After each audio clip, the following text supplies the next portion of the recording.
Hi, guys. Hello, and welcome to my channel. Jean here.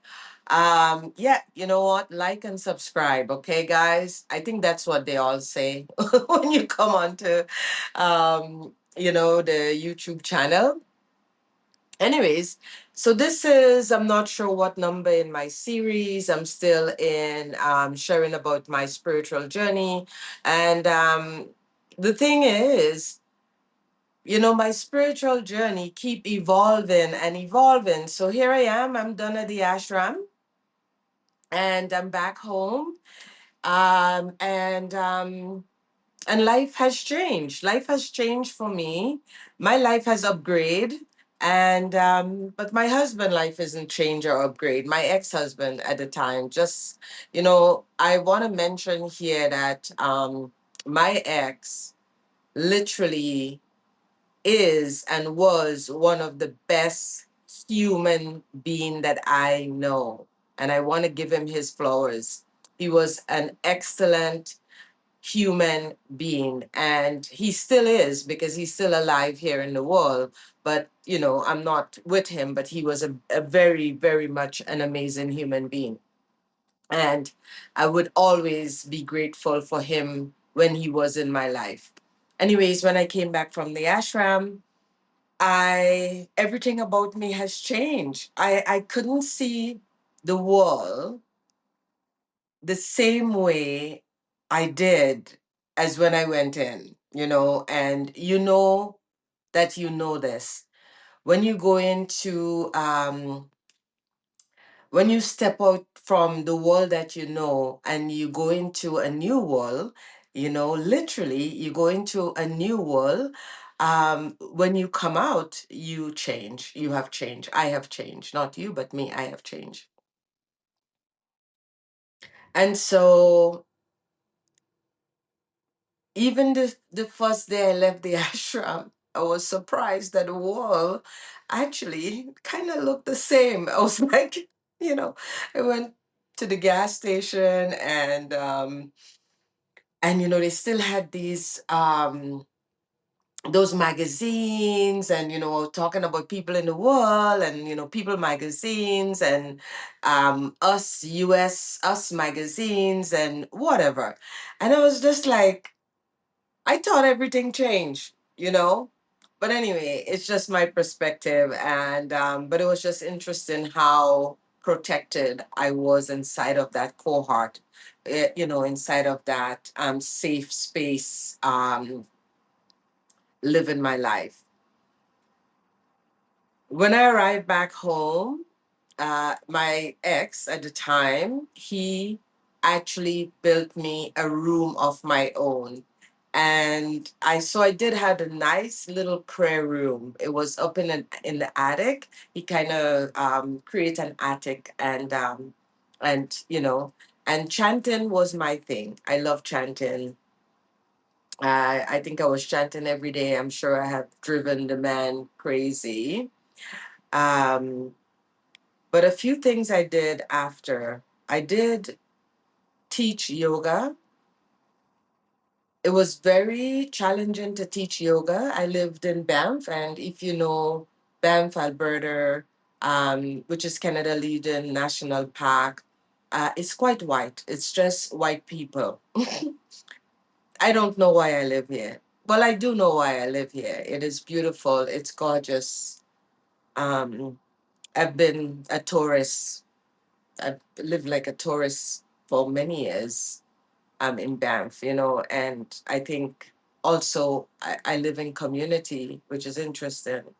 But trying to teach yoga as a Black woman in Banff was very challenging for me.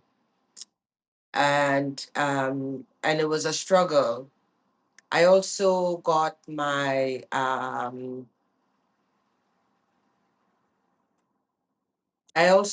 life coaching certification, because I really wanted to share all the things that I really, I had changed so much that I wanted to help people. I wanted to help women. I wanted to help women like myself who had trauma and drama and heartbreak and who was broken and didn't know how to rebuild their life like myself. I had no idea how to rebuild my life, you know. No one taught me.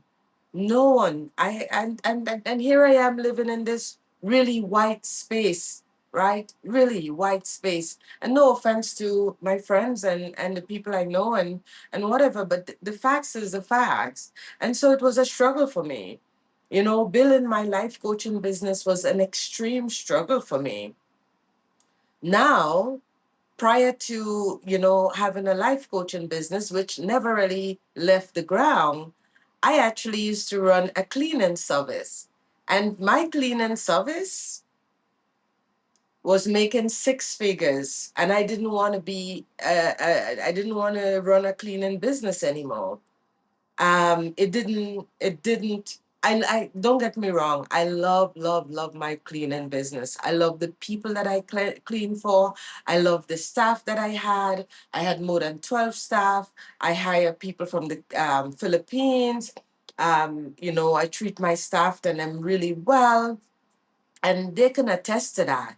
You know, these young women, you know, still when they see me, they hug me and love me. And you know, so I was doing well in that, but I was tired. I was tired. You know, I was tired of cleaning. I wanted something different. You know, I wanted something different. I wanted to help clean people spiritually. You know, I wanted to be like a spiritual cleaner. Actually, I did. I wanted to help people clean spiritually. I wanted to help them cleanse their life, you know, get rid of all that trauma and drama and brokenness and broken part and heartbreak and breakdown. And you can't live your life the way you want to. And, you know, look after yourself. You know, like I come from a generation where I'm still stuck, you know.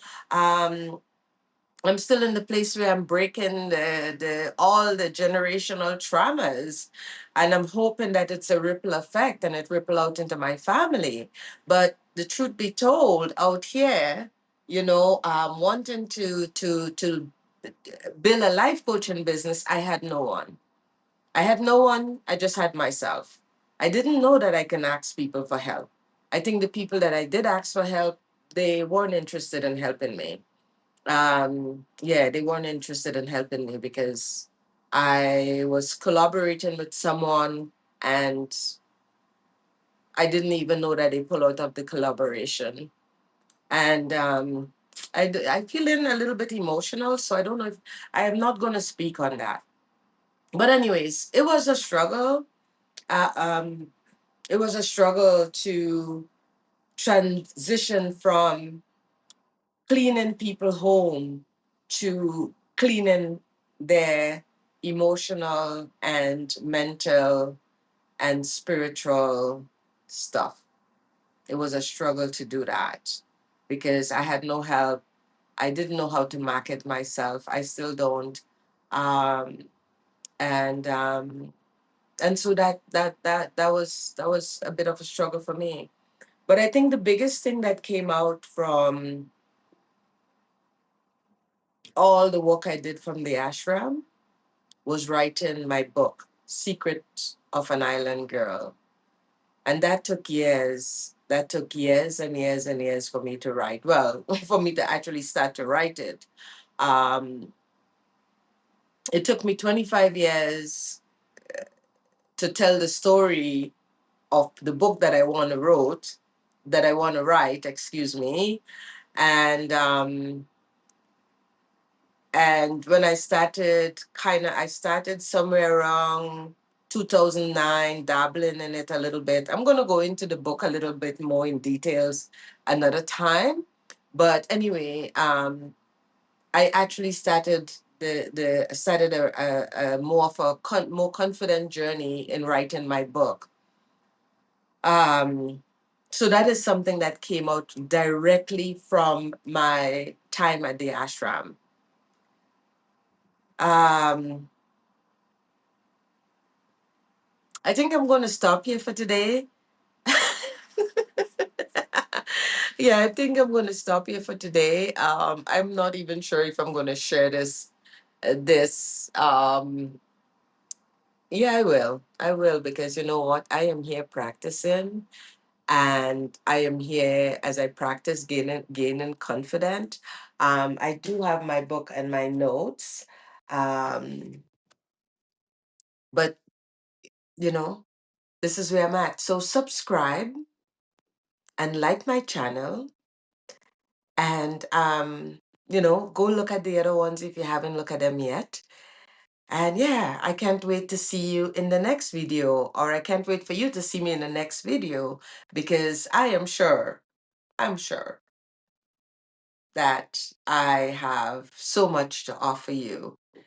And if you would like to talk to me about your spiritual journey, or if you're at the beginning of your spiritual journey and you don't know what you're doing or how to start, yeah, send me a message, DM me. Alrighty. Thanks for watching, folks.